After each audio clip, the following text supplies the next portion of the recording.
For more on this, we are joined by Maher Nicolas Firzli, Director General of the EU-ASEAN Centre and an expert in global infrastructure, sovereign debt and geopolitics of climate and development. Welcome back to Q News, Nick. Thank you very much for being here with us. So to start with a blunt statement from this article, it says Africa, not Europe or the US, was the biggest loser at COP30 and China walked away as the diplomatic winner. Is that a fair assessment, would you say? I think it's not fair. I think it's not fair for many reasons. The main one being that, the Belém summit, with all due respect, of course, for the UN and Brazil, itself was diminished for many reasons.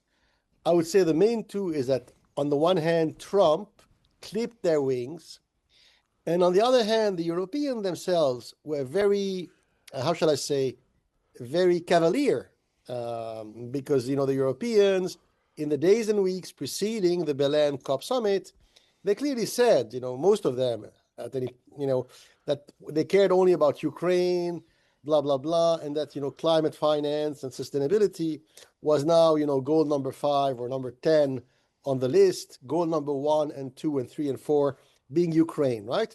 So the Europeans acted in a very selfish, bizarre way. And of course, Trump's brand of economic nationalism and the rivalry, the fierce focus on the industrial financial rivalry with China meant that the oxygen which the COP would have needed was sucked away, right? So there wasn't much left for the poor Brazilians and Africans and UN bureaucrats to do, even though, the Europeans acted as if they cared, of course, about the COP, and many European presidents and prime ministers went there for one day or two, but it was all for show. So I think saying that China was a winner is a little exaggerated. China has its own agenda, which is beyond and above COP. So China believes that energy is important, and guess what? They are very pragmatic. So the Chinese believe that all kinds of energy are important, including renewable green energy, solar energy, and wind. And they've invested, tens of billions, hundreds of billions in R&D every year, just like they have invested tens of billions every year in the R&D around the notion of refining rare earth minerals, when the Americans and the Europeans couldn't care less. And now the Americans and the Europeans are saying, oh my God, we need rare earth minerals for the car industry and for the electric vehicles. Yes, but they did not invest in R&D and mining. And now they're saying that the Chinese are profiting. Yeah. It's a little hypocritical. Well, look, let's come back to Africa for a moment. I mean, China now sits at the center of Africa's mineral and energy story, whether it be copper or coal or timber, whatever it might be. Is this a good thing for Africa's economic future? Is it an opportunity for infrastructure and jobs? Or will China extract quite a price? So once again, I'm trying to be neutral here. So I'm trying not to defend China excessively, because I'm not saying that the Politburo of the Chinese Communist Party is staffed with angels, right? They are cynical, just like European and American politicians. But what I'm coming at is, there's an old Greek philosophy proverb which was revived by Baruch Spinoza at the beginning of the modern era, which goes on like this, natura abhorrent vacuum. Vacuum is like a vacuum cleaner in English. It means emptiness. It means nature hates emptiness. What does it mean, nature hates emptiness? After the year 1990, after the Iraq Gulf War, the first Gulf War, when the Cold War ended, what did the French and the British and American do? They completely retreated from Africa. Not that they have invested a lot from Africa in the past, but before 1989 or before 1990, because they feared Soviet Russian expansion, the Brits and the French and the Germans and the Americans invested a minimum in the well-being of the continent, in infrastructure, transportation, energy. All of a sudden, after 1990, they dumped the Africans, just like that. And in that vacuum, in that emptiness, progressively, very slowly, entered the gigantic Chinese state-owned enterprises. You're right, mining traditional ores, iron, copper, cobalt, and then rare earth minerals. And then what? High-speed rail. So it's a shame because in America and Europe today, there's practically no high-speed rail network. The only one available is the Eurostar connecting Paris to London, right? Most train networks in Europe and America are built on 1950s technology. Now, thanks to China, with all its faults, in Eastern Africa, they are building gigantic high-speed rail networks. So what I'm coming at, yes, it's not completely disinterested.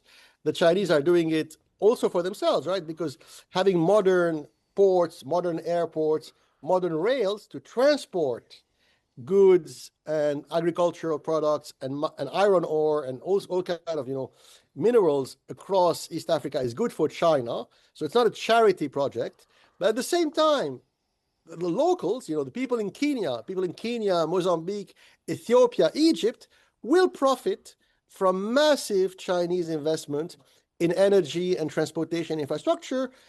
Now, there's one caveat. It's true that sometimes the funding of these projects require African government to, how shall I say, to contract loans from the Chinese government. So the debt burden, so there's a debt burden, quote unquote, on the shoulders of some African governments, but so far it's not a gigantic debt burden.